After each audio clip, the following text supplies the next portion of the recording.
حضرت موسیٰ علیہ السلام اور فرعون کا واقعہ۔ اللہ تبارک و تعالی سورہ قصص میں فرماتا ہے کہ فرعون نے ملک کے اندر لوگوں پر ظلم کر رکھا تھا اور وہاں کے باشندوں کو گروہ گروہ میں بانٹ دیا تھا۔ ان میں سے ایک گروہ کو یہاں تک کمزور کر دیا تھا کہ ان کے بیٹوں کو قتل کر ڈالتا تھا اور ان کی لڑکیوں کو زندہ رہنے دیتا تھا۔ بے شک وہ مفسدوں میں تھا، اور ہم چاہتے تھے کہ جو لوگ ملک میں کمزور کر دیے گئے ہیں ان پر احسان کریں اور ان کو پیشوا بنائیں اور انہیں ملک کا وارث بنائیں اور ملک میں ان کو قدرت دیں، اور فرعون اور اس کے لشکر کو وہ چیزیں دکھائیں جس سے وہ ڈرتے تھے۔ اور ہم نے موسیٰ کی ماں کی طرف وحی بھیجی کہ اپنے بچے کو دودھ پلاؤ، جب تم کو اس کے بارے میں کچھ خوف پیدا ہو تو اسے دریا میں ڈال دینا، اور نہ تو رنج کرنا اور نہ ہی کسی طرح کا خوف۔ ہم اس کو تمہارے پاس پہنچائیں گے اور اس کو پیغمبر بنائیں گے۔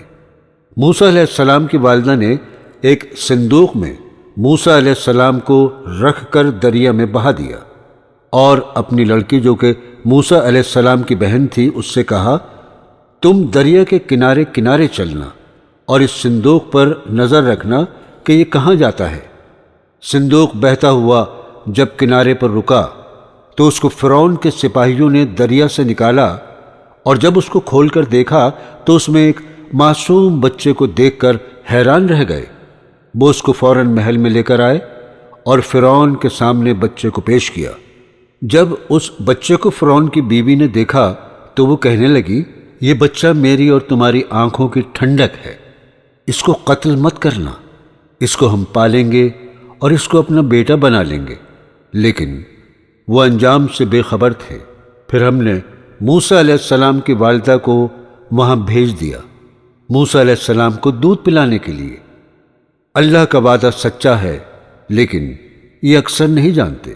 اور جب موسیٰ علیہ السلام جوانی کو پہنچے اور پھر ہم نے ان کو حکمت اور علم عنایت کیا، اور ہم نیکوکاروں کو ایسا ہی بدلہ دیا کرتے ہیں۔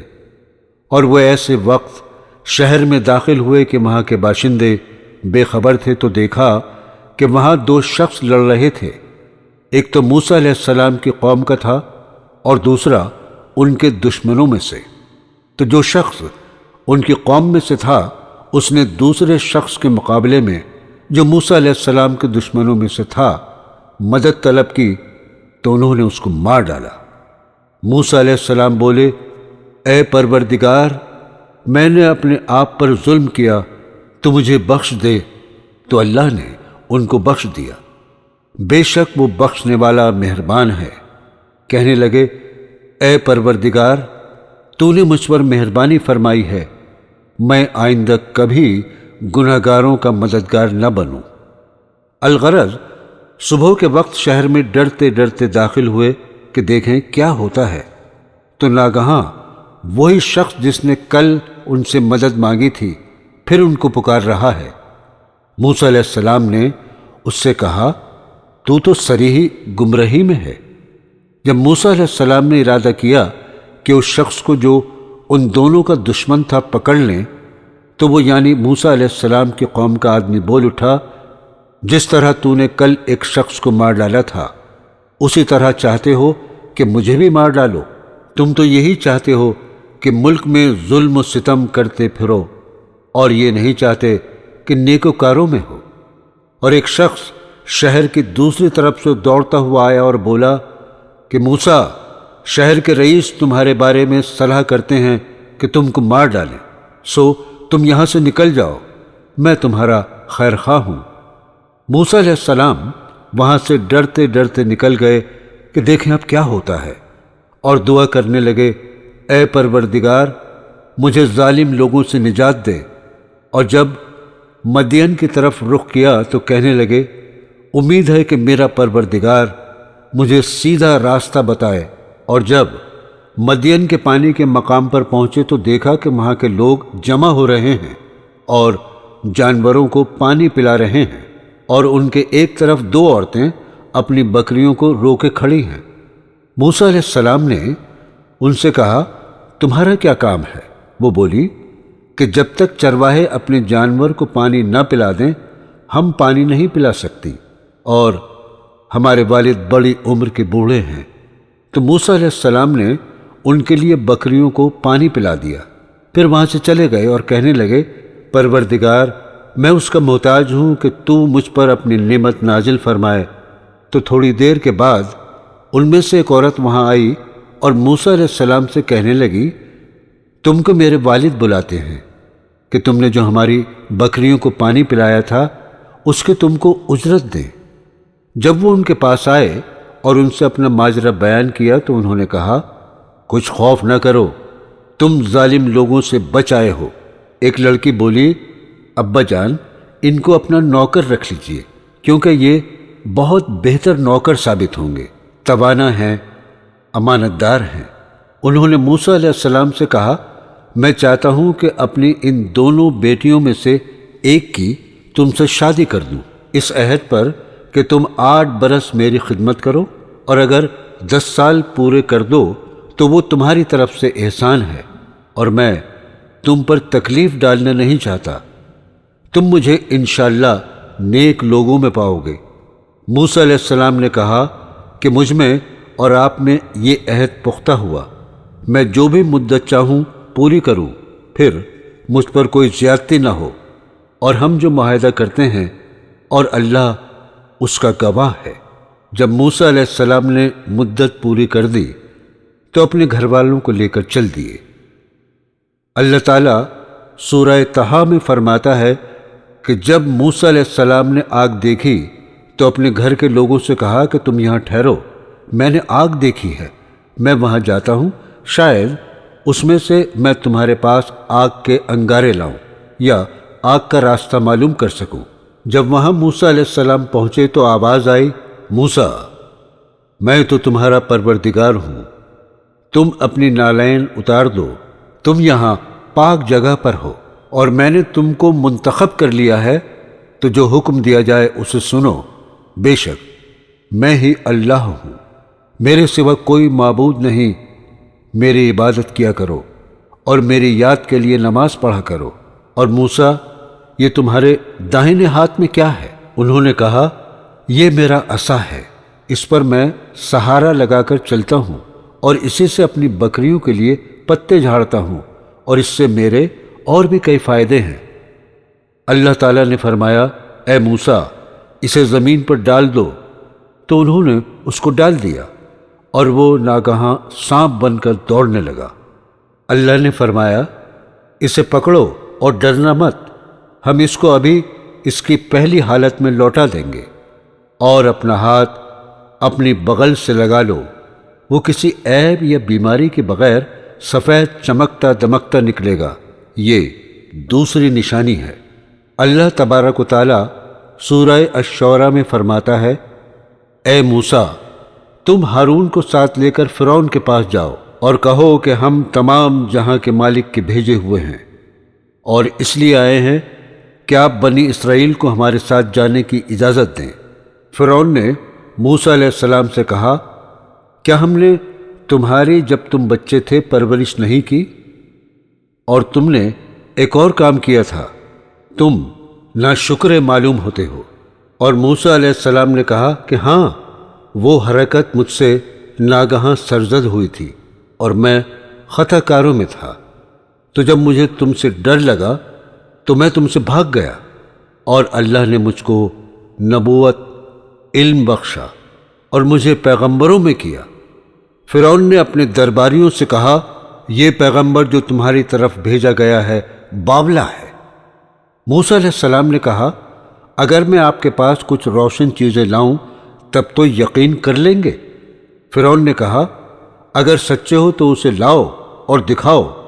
موسیٰ علیہ السلام نے اپنی لاٹھی زمین پر ڈالی تو وہ لاٹھی ایک اژدہا بن گئی، اور اپنا ہاتھ جو نکالا تو اسی دم دیکھنے والوں نے دیکھا کہ وہ سفید براق کی طرح نظر آ رہا تھا۔ یہ دیکھ کر فرعون اپنے ساتھیوں سے کہنے لگا، یہ تو کامل فن ہے، جادوگر ہے، اور یہ جادو تو میرے جادوگر بھی دکھا سکتے ہیں، اور اگر تم میرے جادوگروں سے مقابلہ کرنا چاہتے ہو تو ایک مقررہ دن آ جاؤ تب پتہ چلے گا۔ تو جادوگر ایک مقررہ دن کی میعاد پر جمع ہو گئے اور فرعون سے کہنے لگے اگر ہم غالب رہے تو ہمیں صلہ بھی عطا ہوگا۔ فرعون نے کہا ہاں، اور تم مقربوں میں بھی داخل کر لیے جاؤ گے۔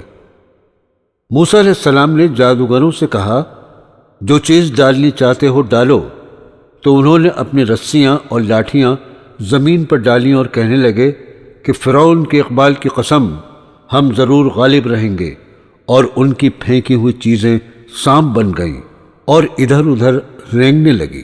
تب موسیٰ علیہ السلام نے اپنا عصا زمین پر ڈالا تو وہ ایک بہت بڑا اژدہا بن گیا اور وہ جادوگروں کے بنائے ہوئے سانپوں کو نگلنے لگا۔ یہ دیکھ کر سبھی جادوگر سجدے میں گر پڑے اور کہنے لگے کہ اے موسیٰ، ہم تمہارے تمام جہاں کے مالک پر ایمان لائے، ہم سے جو غلطیاں ہوئی ہیں ان سے توبہ کرتے ہیں۔ فرعون نے سبھی جادوگروں سے کہا میں تمہارے ہاتھ اور پاؤں کٹواؤں گا اور تم سب کو سولی پر چڑھاؤں گا۔ انہوں نے کہا کچھ افسوس کی بات نہیں، ہم اپنے پروردگار کی طرف لوٹ جانے والے ہیں، ہمیں امید ہے کہ ہمارا پروردگار ہمارے گناہ بخش دے گا، کیونکہ ہم اول ایمان لائے ہیں۔ اللہ فرماتا ہے ہم نے موسیٰ کی طرف وحی بھیجی کہ ہمارے بندوں کو رات کو لے کر نکل جاؤ۔ فرعون نے ان کو پکڑنے کے لیے اپنے سپاہی روانہ کیے تو انہوں نے سورج نکلتے یعنی صبح کو ان کا تعاقب کیا۔ جب دونوں جماعتیں آمنے سامنے ہوئیں تو موسیٰ علیہ السلام کے ساتھی کہنے لگے ہم تو پکڑ لیے گئے۔ موسیٰ علیہ السلام نے کہا ہرگز نہیں، میرا پروردگار میرے ساتھ ہے، وہ راستہ بتائے گا۔ اللہ تعالیٰ اسی سورہ کے آیت نمبر 63 میں فرماتا ہے ہم نے موسیٰ کی طرف وحی بھیجی کہ اپنی لاٹھی دریا پر مارو۔ جیسے ہی موسیٰ نے اپنی لاٹھی دریا پر ماری تو دریا کا پانی پھٹ گیا اور بیچ میں ایک راستہ بن گیا۔ موسیٰ اور اس کے ساتھیوں نے اس راستے سے دریا پار کر لیا اور ہم نے ان کو بچا لیا۔ اور جب فرعون اور اس کے سپاہی اس راستے سے گزر رہے تھے تو ہم نے دریا کو حکم دیا کہ پہلے کی طرح بہنے لگو۔ جیسے ہی دریا پہلے کی طرح بہنا شروع ہوا تو فرعون اور اس کی ساری فوج ڈوب گئی۔ بے شک یہ ایک اللہ کی نشانی ہے، لیکن یہ ایمان لانے والے نہیں، اور تمہارا پروردگار تو غالب اور مہربان ہے۔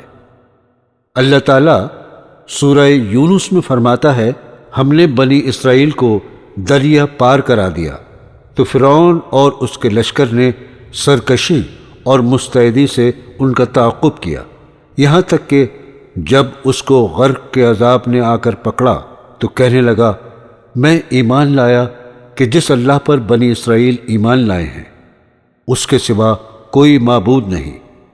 اللہ تعالیٰ فرماتا ہے اب ایمان لاتا ہے، حالانکہ تو پہلے نافرمانی کرتا رہا تو ہم تیرے جسم کو دریا سے نکالیں گے تاکہ تو پچھلوں کے لیے عبرت ہو، اور بہت سے لوگ ہماری نشانیوں میں سے بے خبر ہیں۔